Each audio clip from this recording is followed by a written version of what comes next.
వచనం నుండి.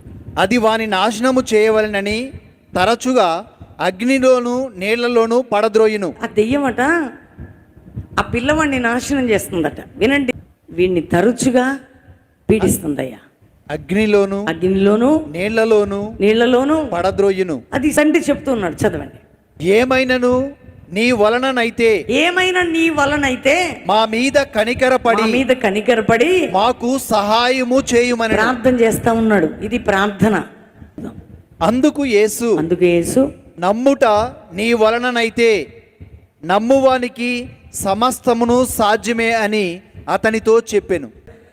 నమ్ముట నీ వలనైతే నువ్వేం చేయనక్కర్లేదు. నమ్ముట నీ వలనైతే నమ్ము, నీకు సమస్తము సాధ్యమే. వెంటనే ఏమన్నాడండి ఆ చిన్నవాని తండ్రి? వెంటనే, అసలు గ్యాప్ తీసుకోకుండా వెంటనే ఏమన్నాడు? నమ్ముచున్నాను, నాకు అపనమ్మకం ఉండకుండా సహాయము చేయమని బిగ్గరగా చెప్పాను. భోగమైన చెవిటి దెయ్యమా, వానిని వదిలిపోమ్ము, ఇక వానిలో ప్రవేశింపవద్దని. ఇక మరలా ప్రవేశించొద్దు, నువ్వు ఇప్పుడు పోయి మళ్ళీ రావద్దు, ఇక ప్రవేశించవద్దని నీకు ఆజ్ఞాపిస్తున్నానని ఆ దురాత్మని గద్దించగానే అప్పుడు అది కేక వేసి గట్టిగా అరిసి వానిని ఎంతో విలవిలలాడించి వదిలిపోయెను.